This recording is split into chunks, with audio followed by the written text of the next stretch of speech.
Today I'm going to show you how to iron a fitted sheet.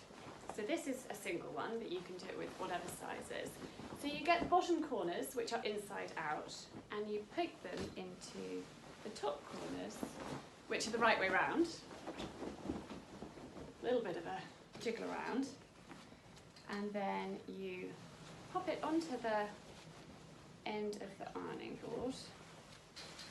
I also hang my sheets like this over the area, so when they're drying they actually dry quite flat, and it's much easier just to fold them, and I find it's just much easier to hang them out like that, and then you're ready to go when you want to iron them.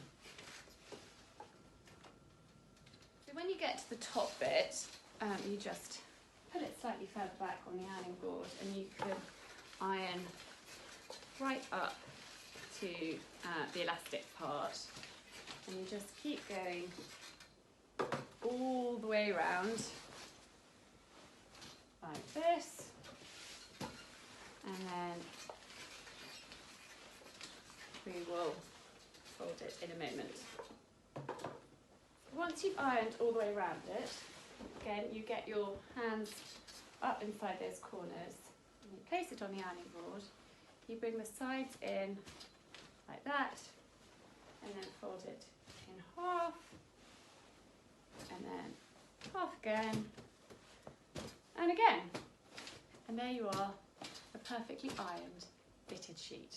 See, it's easy.